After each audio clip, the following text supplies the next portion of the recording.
Kwa majina naitwa John Chua. Mimi ni mkuu wa kanda Tume ya Taifa ya Mipango ya Matumizi ya Ardhi kwa maana ya kanda ya Ziwa. Tuko hapa Nane Nane kwa ajili ya kuonesha kazi zetu, lakini kueleza wananchi kitu gani tunafanya na kusaidia baadhi ya shughuli ambazo wananchi wanapenda kuelewa. Kwa ukubwa ni kutoa elimu kwa wananchi, elimu kwa umma. Kimsingi Tume ya Taifa ya Mipango ya Matumizi ya Ardhi ni taasisi ambayo iko chini ya Wizara ya Ardhi, na yenyewe ina jukumu kubwa la kuratibu mipango ya matumizi ya ardhi kuanzia ngazi ya vijiji hadi ngazi ya taifa.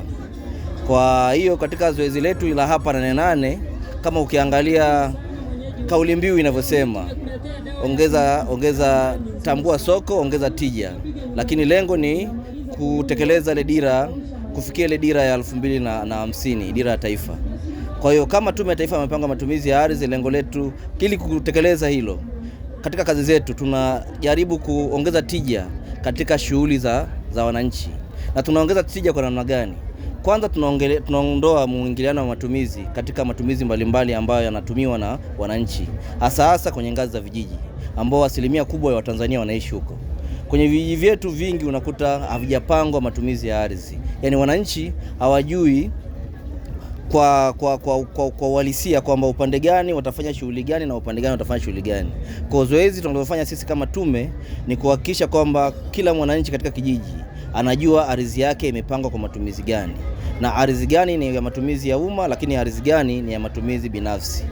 Lakini katika kufanya hivyo, maana yake tutaondoa ule muingiliano wa watumizi ambao unaweza kusababisha migogoro baina ya watumiaji ardhi. Tumesikia kuna migogoro mingi ya ardhi huko ya wakulima na wafugaji. Migogoro ya namna hiyo, maana yake matumizi ya ardhi yanaingiliana na wananchi wanashindwa kutambua mipaka yao katika kutumia ile ardhi yao. Kwa hiyo katika kufanya hivyo, vile tunahamasisha wananchi watumie njia salama katika kutekeleza shughuli kwa maana ya kilimo, ufugaji. Wanalima vipi ili kuweza kufanya majukumu yao yakatimia au mahitaji yao yakatimia bila kuharibu mahitaji ya vizazi vijavyo, kwa maana ya kuongeza tija kwenye uzalishaji, lakini kuwa na uzalishaji endelevu ili vizazi vya sasa na vizazi vya miaka 50 ijayo viweze kutumia rasilimali hii ya ardhi ambayo tunasema iongezeke.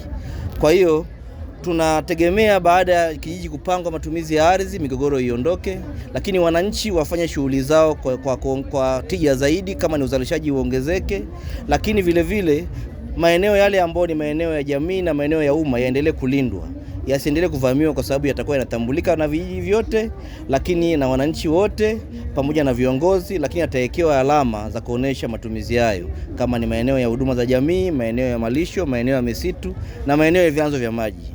Hivyo katika shughuli zetu dhima kubwa ni kuendeleza shughuli za wananchi kwa maana ya kuongeza tija ya uzalishaji, lakini kuongeza uchumi, na mwisho kutunza mazingira ambayo ni hayo mazingira ya misitu, vyanzo vya maji na mazingira yale ya ujumla katika shughuli za kilimo za watu. Asante. Kama tume mmegundua kuna changamoto iko wapi? Kwa sababu umesema kwa moja mnahusika na wananchi, hasa wale wa vijijini. Mmebaini nini changamoto kubwa? Elimu au ni nini? Kuna changamoto kubwa, kama tuseme kubwa sana, ni 3. Elimu hiyo ipo, lakini vile mahitaji ya watu yamekuwa mengi kuliko namna ardhi ambayo imewekwa kwa ajili ya kutimiza mahitaji. Kwa hiyo sisi kama tume tunahakikisha ile ardhi ambayo haiongezeki, na mtu anategemea alime labda eka 50 ili apate kiasi gani cha mazao. Kwa sisi tunamwambia ardhi yako ya eka 50 haitaongezeka. Namna gani ile eka 50 inarudi kwenye eka 5, lakini unapata mazao yale ya kulima eka 50. Kwa hiyo changamoto ni tunasema ni uelewa, lakini ni tija ndogo katika uzalishaji wa rasilimali ile ndogo ambayo tulionayo. Tuna mtu ana ng'ombe 100, wale ng'ombe wanazalisha kiasi gani? Mtu ana shamba eka hizo kama nilivyosema 50, zile shamba eka 50 zinazalisha kiasi gani? Kwa changamoto kubwa, pamoja na kuwa ni elimu, lakini tija ya uzalishaji kwenye kile kidogo tulichonacho ni ndogo sana, kiasi kwamba watu wengi wanaikuwa na mahitaji makubwa ya ardhi ambao kiuhalisia sio sahihi. Nini kifanyike sasa, ndugu afisa? Tunasema hivi, elimu iendelee kutolewa kwa ngazi zote, Kwa maana ya tume kwanza tupange vijiji vingi viwe na mpango wa matumizi ya ardhi au vyote. Lengo la 50 vijiji vyote viwe na mipango ya matumizi ya ardhi. Lakini wananchi mmoja mmoja pamoja na serikali tujikite kwenye kutekeleza ile mipango. Kama tumesema hapa ni kilimo, basi walime, lakini walime kwa tija. Kwa maana kama walikuwa wanalima wanapata gunia 5 za mahindi, walime sasa hivi wapate gunia 20 za mahindi, ili washindwe kuongeza tena shamba. Mtu aone shamba lile dogo alilonalo linatosha. Kama ni mifugo, tuhakikishe mtu ana mifugo michache, lakini kwa hiyo ile elimu ya jumla iende kwenye vitendo zaidi, kwa maana ya kuwa na mashamba darasa, watu wajue wanalimaje, watu wajue wanafugaje, ili ile rasilimali ndogo ya kilimo na malisho iweze kutosheleza mahitaji ya wananchi. Tumekuwa na migogoro ya wakulima na wafugaji, na mmesema moja kwa moja nyie mnaingia huko kuhakikisha mambo yanakaa sawa. Huwa mnafanyaje kuhakikisha mkulima hamuoni mfugaji ni adui yake? Kimsingi hao wananchi wote unakuta wengi ni wananchi ambao wanajuana. Ni wananchi wanatoka kwenye jamii moja.